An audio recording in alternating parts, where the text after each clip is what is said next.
Hello guys, good morning. So ayan, for giving an awareness lang itong gagawin kong video na to. Kasi nga kahapon may nangyari sa akin na hindi kaaya-aya, very stressful. So, pagpasensyahan nyo na rin yung aking boses kasi sa sobrang pagod ko tapos naulanan pa ako kahapon. So, ganito na. Pagising ko ng umaga, sobrang sakit ng ulo ko. Tapos na-stress pa ako kagabi dahil naglalagin ako online sa online banking para ma-check ko sana yung balance ko kung natanggalan na ba ng ganon kalaki. Kasi nga, kahapon, kasama ko yung kaibigan ko, which is yung helper ng panganay, na anak ng alaga ko. Eh, nagpunta kami ng Bugis kasi sabi ko, nagpunta ka na ba dito? Eh, hindi pa siya nakapunta doon. Sabi ko, punta tayo, mag-picture tayo doon. Sabi ko, gano'n. Kasi nga, nagpunta na ako doon, pero nag-video lang, hindi ako nakapag-picture ng sarili ko dahil nagkataon na ang daming mga namasyal, mga tourists na namamasyal noon. So, mga siksikan ang tao nung nagpunta kami. So, ayun, to cut the story short, naabutan kami ng ulan. So, hindi naman pwedeng tumambay sa mga kainan na hindi ka kakain at mauupo ka lang doon. So, dahil nga magto-12 na, it's 8 minutes before 12 o'clock. So, sabi ko, hanap tayo ng kainan. So, nakahanap kami ng kainan, which is, ano lang siya, may nasilamak, may chicken and french fries, yung ganon. So, doon na kami kumain. So, habang nagpapatahan kami ng ulan, sabi ko, kain na muna tayo. So, nung kumain kami, sabi ko, nung nag-order na kami, nakapag-order na ako at yung kasama ko, sabi ko, pay by cash. Pero sabi ng teller, we're not accepting cash. So sabi niya, pay now, pay lang, and debit, Mastercard. So sabi ko, okay. So dahil nga dala ko yung debit card ko, nasa wallet ko lang. So sabi ko, okay. So ginamit ko yung debit card ko kasi wala namang mga hassle na nangyayari kapag use ko yung debit card ko. So nung use ko yung debit card ko, hindi ko na nababanggitin kung ano yung bank mo na until na kapag hindi naayos, pag hindi binalik yung pera ko, doon ko na lang muna lalabas yung pangalan ng bank. So, i-try ko muna siyang ayusin. Kapag hindi nila inayos, saka ko siya babanggitin. Siyempre, karapatan ko na yon na banggitin yung pangalan kasi hindi birong pera yung natanggal sa bangko ko. So, ayun.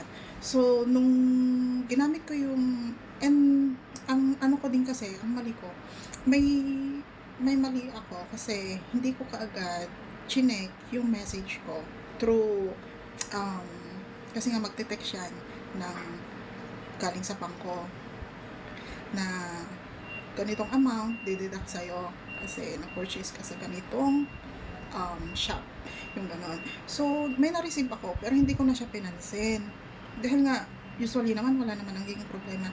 Tapos kapag nagagamit ko kasi yon, gabi na akong nag-check or kasi nga tinutugma ko yung sa email ko at saka yung sa message ko.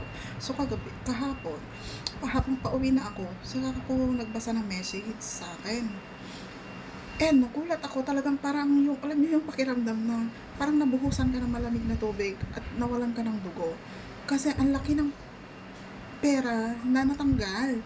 $805, which is, sa peso yon is 34,526. Yun, yung kumain ka lang ng 3-piece na slice ng chicken, actually ano lang yun, yung sa legs, tapos yung isang pakpak lang, yun lang, kasi kinat nila yon by 3, so 3 piece of chicken na yon sa set nila, and french fries. So parang akong nabuhusan ng malamig na tubig, dahil sabi ko, bakit 805? Tapos tinignan ko maigi, talagang chinek ko pa. Sabi ko, yung pangalan ng shop, tapos doon sa resibo, tapos yung oras na nakalagay doon sa resibo ko at yung pag-send sa akin ng message. So, same lang yung pangalan ng shop. Sabi ko, bakit 800? Eh, yung bill ko ng kinainan namin is $18. Dahil dalawa nga kami, tag na $9 kami. So, 18. Kasi may drinks na yun. So, sabi ko, bakit 805? So, dinouble check ko ulit yung mga message ko na nag-purchase ako the other month or some other month na the last month kung tama ba yung mga na-purchase ko at dinidak sa akin.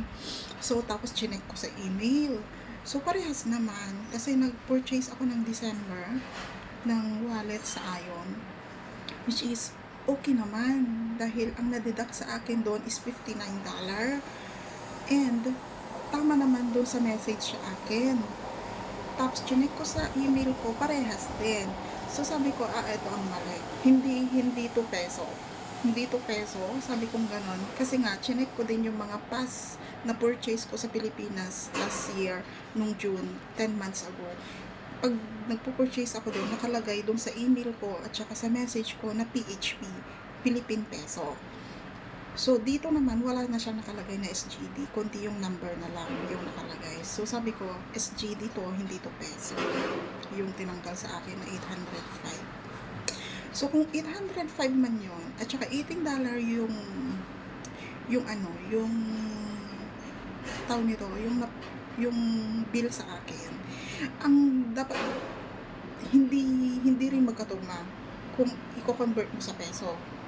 Hindi parehas. Kasi nga, 800 pesos yan eh. Kasi, kung $20 is 800 peso plus. Yun is 18 lang yung bill ko. So, hindi pa rin magkatugma. So, ang ginawa ko, kasi nga, nandito na ako sa building eh. Paakyat na ako, naglalakad na ako nung chinek ko yung cellphone ko kasi yung resibo. Kaya nung pag-akyat ko, saktong palabas rin sila para kumain. Tapos sabi ko kay bro, sabi ko, pwede bang bumalik ako sa Bugis? Kahit saan ka ba galing? Sabi niya, sa Bugis na masyal kami doon. Sabi ko kasi nga kumain kami doon and ginamit ko yung debit card ko. Pero ang dinidak sa akin is $805. So, sabi ko, ang laking pera yon. Sabi ko ganon, $18 lang yung naging bill ko. Pero, 805 yung, yung kinuha sa akin. So, sabi ni bro, sige, sabi niya, ipasok mo lang dyan sa bahay yung gamit mo. Kasi nga, bumili ako ng trolley ng anak ko, yung maliit na cabin na trolley. Kasi nga, pauwi ako.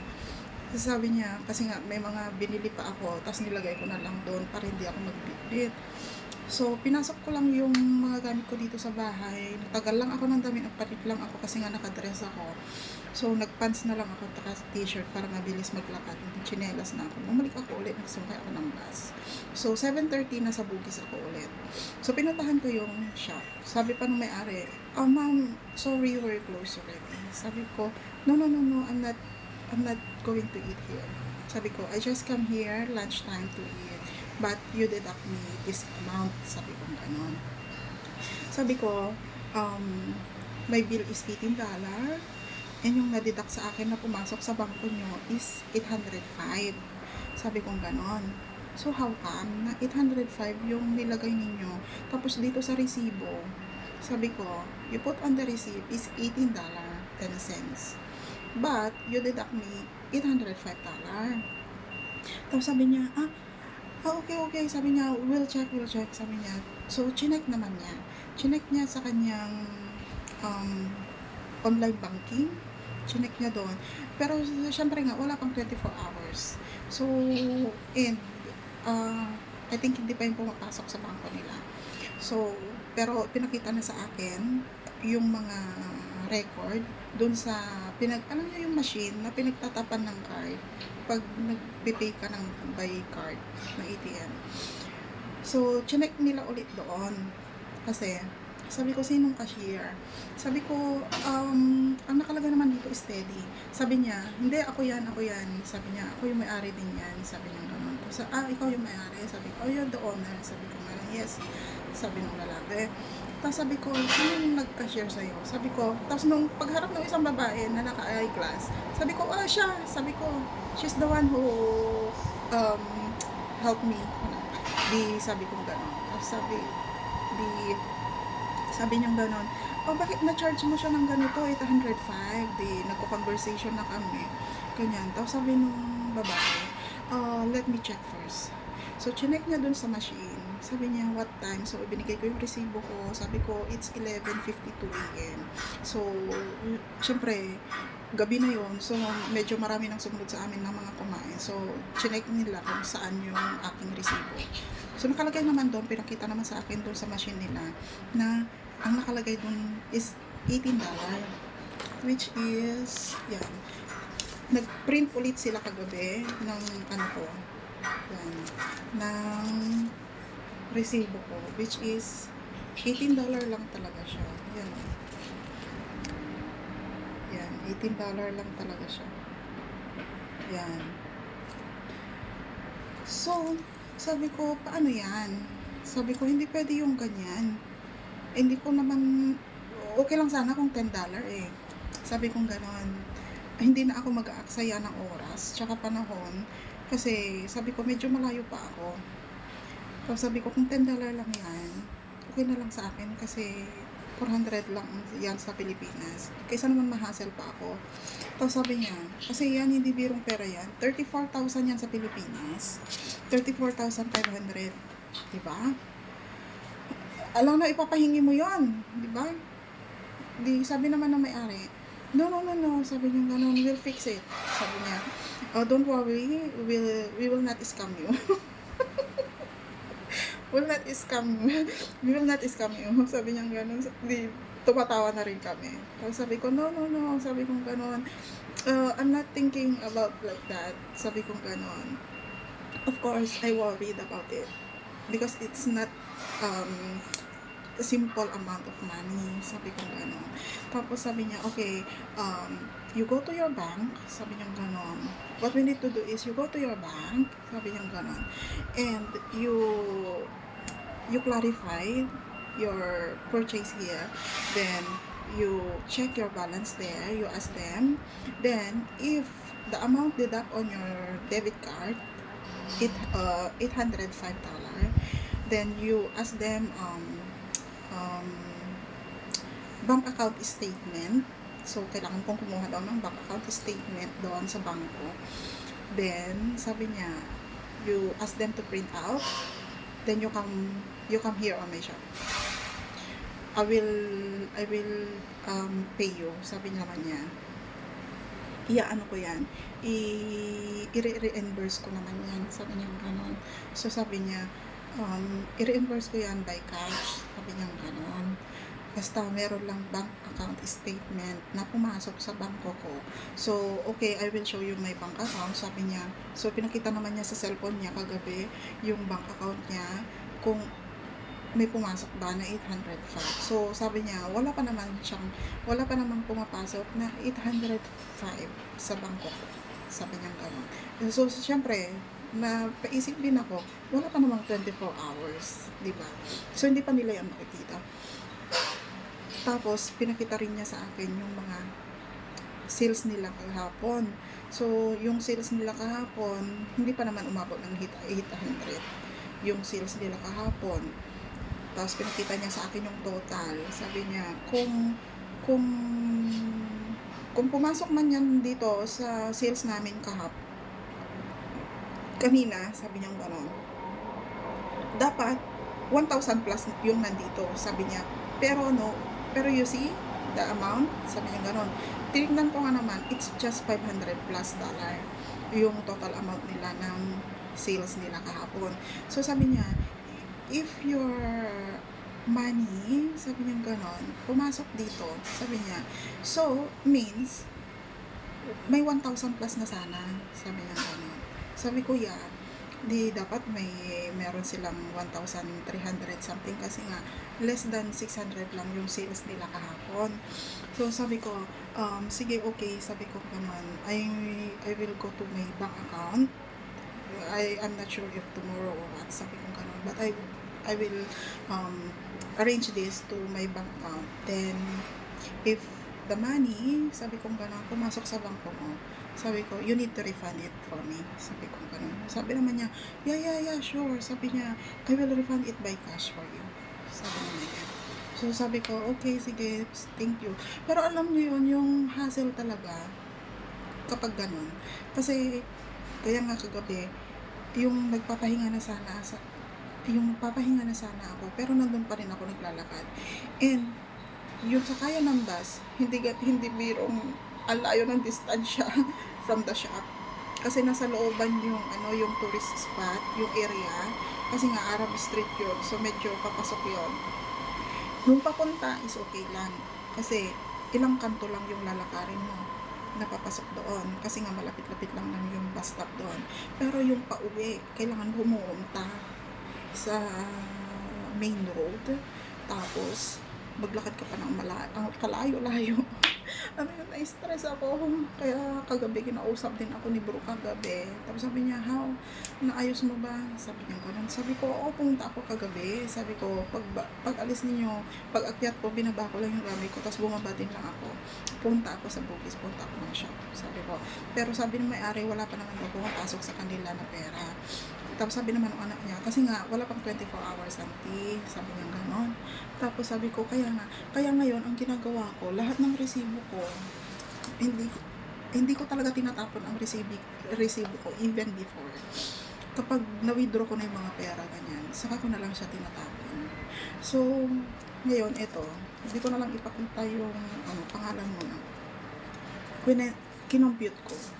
Which is last month kasi nagpa-balance kasi ako. Pina-check ko yung balance ko last month. So, ngayon, kino-compute ko lahat. So, nagtutugma naman lahat ng computation ng teller sa bangko and yung computation ko dito. Kasi nga, may purchase ako ng December at saka November sa Ion, which is $116 yung total. Kasi nga chinek ko din sa message sa akin, which is yun talaga yung amount. And tinotal ko din yung Philippine peso, tinotal ko din yung Singapore dollar, tapos lines ko yung $116, tapos saka ko siya niles doon sa total amount ng SGD. Tapos saka ko siya kinonvert sa peso, which is small amount lang yung difference. Small amount lang. Wala pang 900 pesos yung difference. Kasi nga hindi naman pare-parehas every month na parehas lang ang rate ng peso. Meron pa nga nag 33 something, tapos 32.95 kanon. Ngayon 32.90 ang palitan. So, dahil nga hindi pare-parehas ang rating, so, yung less than 900 na yun, naintindihan ko kung bakit hindi siya magpa-cap. Dahil nga hindi pare-parehas ang rating. So, kung aanuhin ko, pinagtutugma ko, parehas lang naman yung balance na ginawa ng cashier nung last month. So, ngayon, pakita ko sa inyo yung difference talaga nung ayan o, 805 yan, 805 yan, 1152.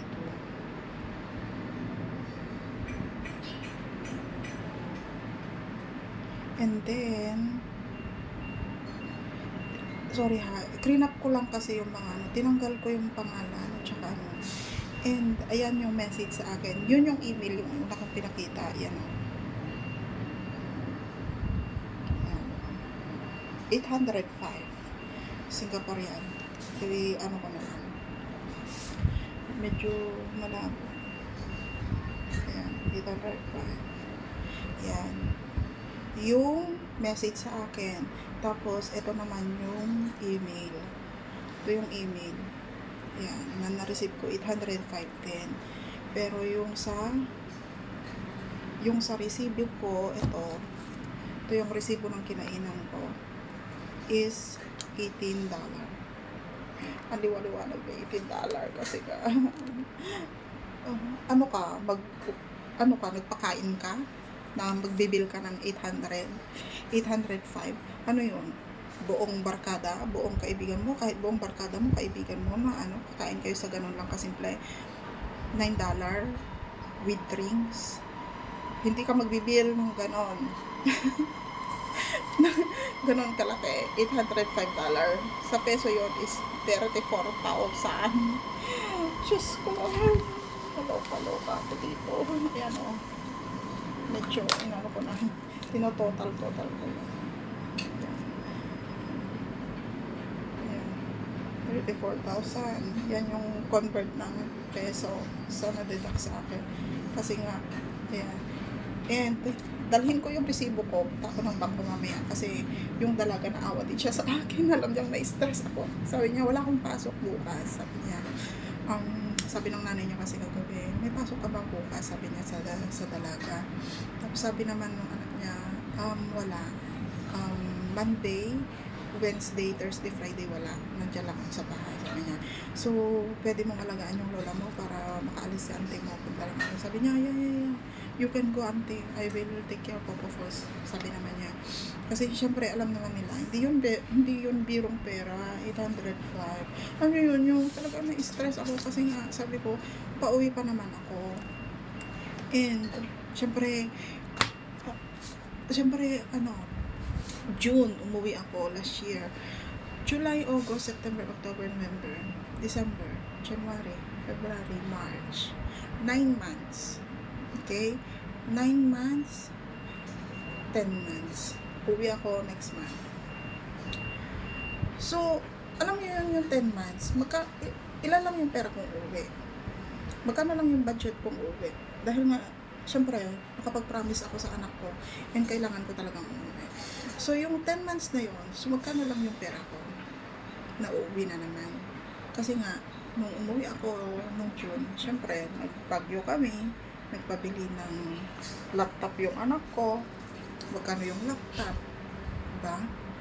Tapos, hindi naman basta-basta yung laptop na kinuha niya. Ayaw naman niya yung tag 30 plus lang. Diba?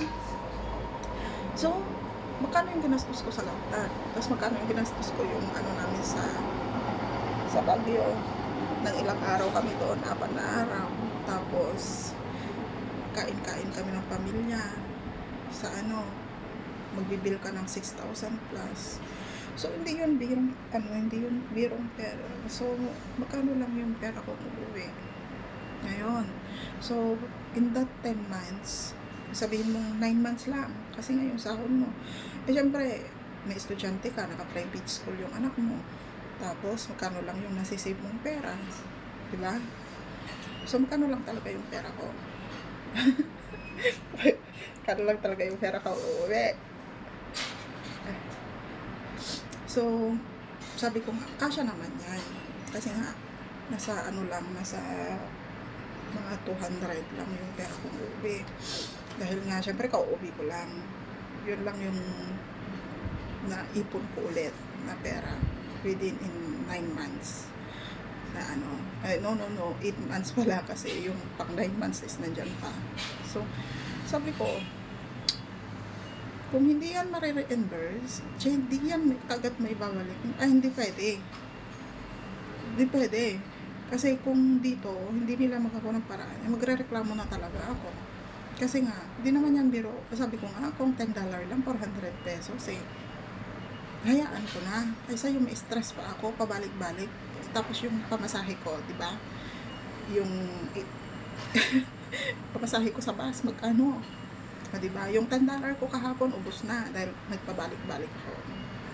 Paglabas ko. O yung ATM, yung EasyLink ko, yung $10 plus kahapon, wala nang natira, $1 something na lang. So, sabihin mo na lang na $10 yung mga pinamasahe mo sa MRT, sa bus. Diba? Kahapon. O, ngayon, asikasuhin ko yan. Pabalik-balik na naman ako. Kung punta ko na lang sa plaza, kung natanggalan ako ng ganyang amount, kailangan ko kumuha ng bank statement. Tapos pupunta na naman ako ng shop doon sa sa Bugis para i-reimburse yan, para ibalik sa akin yung pera ko. 'Di ba? Tapos kung hindi na naman maayos, kailangan ko na naman babalik doon sa bangko. So yung pinamasahe ko, baka mas malaki pa yung pamasahe ko sa bus at saka sa MRT kung sa $10 lang sana na naidagdag dun sa purchase, sa ano, sa bill ko, hayaan ko na. Kaso, ang laking bagay yan. Malaking pera, 34,000. Diba? Naluluka ako. Sabi nga nung kasama ko, yung isang buwang sahod ko na yan, ate. Sabi nga nung kasama ko kahapon, kasi minessage ko siya kagabi. Sabi niya, isang buwan na yan na sahod, ate. Sabi niya, ganun, balikan mo. Eh, syempre, alangan papayag ako. Ay, nahahayaan ko lang ng ganun. Hindi naman ako. Siguro, kung milyonarya lang ako, kung milyonarya ako, hayaan ko. Pero hindi naman ako mayaman, hindi naman ako milyonarya. Para hayaan ko yung kanyang bagay. Laki-laki no. Kaya nire-ready ko na kasi nga, alis ako mamaya. Punta ako ng bangko. Punta ako ng tubig. Talagang hindi ako papayag. Kasi yan yung inaasahan kong pera. Na ano. Kaya parang napapaisip tuloy ako. Kasi pabag gumamit ng debit card na sa mga purchaser. Pero kasi dito, mostly na kasi, hindi sila tumatanggap ng cash. Kasi nga, sa mga locals dito, using by headphone na lang. Tinatap lang nila yung cellphone nila para magbayad. Lagay lang nila yung amount na babayaran nila. Tapos send na, ganoon. Scan lang ng QR code. Ganoon na kasi dito. Kaya, syempre, ikaw, kailangan mo na rin makisabay. Dahil pag sinabi ng shop na we're not accepting cash, so anong gagawin mo? Diba? Gamitin mo ang card. So sabi ko, napaisip ako, so kailangan ko na talagang maglagay at least $100 sa ano ko, sa PayNow, Payla. Para itap ko na lang yung cellphone ko din para doon na rin ako magbayad, or scan QR code na lang ako, tapos doon na lang ako. Yun nga lang kasi, kapag ganoon, hindi pwedeng wala kang internet. Kailangan naka-internet ka bago mo yan magamit yung mga apps na yan. Sabi ko, hassle naman. Kasi nga, hindi ako nagdi-data. Bihira akong mag-data kasi nga nasasayangan ako. 400 pesos plus $10. Maglo-load ka $11. Tapos i-data mo within 7 weeks, 7 days. So, after 7 days, hindi mo naubos yung data mo na 10 gigabyte. Sayang lang yun. Hindi mo yun mauubos. Sayang. Kaya doon ako nasasayangan ako. Kaya hindi ako gumagamit. Pero ngayon, kapag ganyan na, kung sa card, dahil magiging hassle yan sa'yo, sabi ko, kailangan ko na talagang sa cellphone na lang magbayad, mag-QR code na lang ako. Kailangan mong naka-online na, kailangan mong naka-data. Sabi ko, magdi-data na lang ako. Kargahan ko na lang ng $100 yung yung card ko sa cellphone, yung Dash. At mag-pay now, mag-sing Dash Pay na lang ako. QR code na lang ako. Kaysa yung mahasal ako ng ganito, yung may stress ka talaga. Yung ganong pera, nako, nakaka-stress. Diyos ko ba? Ito, ginagawa ko, nagko-compute ako. Sinusulat ko dito sa, yung purchase ko. Nilalagay ko din yung month at saka yung amount. Tapos, yung record ng aking sinend na sa bangko, sa debit card ko. Kaya naluka ako. So, yun lang naman. So, yung dito is, yung mga gumagamit ng card, kailangan na i-check nyo kaagad yung check nyo kaagad yung message, check nyo kaagad yung email niyo. As far na may may internet or nakakonect kayo sa mga internet sa mall or sa MRT, check nyo na lang kaagad yung mga email nyo. Which is, yung ko kasi, hindi ako kaagad nag-check. Saka na lang ako nag-check pag nandito ako sa bahay kasi nga may internet dito sa bahay. So, doon na lang ako nag-check ako ng email, tapos tinutugma ko sa message sa akin kung parehas ba yung amount na na-purchase ko. So, yun yung nangyari sa akin kahapon. Chinek ko lang yung amount dun sa message. Tapos, hindi ko pa ma-check sa email kung parehas ba. So, nung pagpasok ko dito sa bahay para iwan ko lang yung gamit ko at babalik ako doon sa shop na pinagkainan namin. Doon ko lang nakita yung email ko na parehas lang doon sa minessage sa akin na 805. So, yung mga gumagamit dyan ng card, better na i-check nyo na kaagad para maayos nyo kaagad. Kasi kung siguro na-check ko yung kaagad kahapon, kasi nagpunta rin kami ng Lucky Plaza kahapon. Siguro na iayos ko yung kaagad kahapon. Pero kasi sumilip din ako sa PNP kahapon, mahaba pa yung pila eh. Yun yung nakakaano kasi nga, Sunday, talagang maraming tao. So, hopefully ngayon, talagang konti lang yung tao. And maaasikaso ko agad. So, yun lang naman na share ko lang. Kailangan talaga i-check agad-agad yung yung mga message from bangko at saka yung email from bangko kung tama ba yung amount na tatanggalin nila sa sa mga card ninyo para hindi kayo magka-hassle. Lesson learned to sa akin, and para maging awareness din kayo. Kasi nga, kung hindi rin ninyo chine-check at saka purchase na lang kayo ng purchase, kasi hindi nyo tine-check yung balance ninyo, hindi nyo alam nawawalan na pala kayo ng pera dahil hindi nyo alam nakakaltasan na pala kayo ng ganun kalaki na hindi naman ninyo nagamit at saka hindi naman yung total amount na talagang ginamit ninyo. So better na talagang double check ninyo. So ayan, lesson learned yan sa akin. Tumatawa-tawa lang ako pero stress ako. So ano naman yan, medyo hindi naman ako kasi nga sure naman ako na may babalik yung pera ko ng ganun kalaki. So yun lang naman. Thank you for watching. So for awareness lang,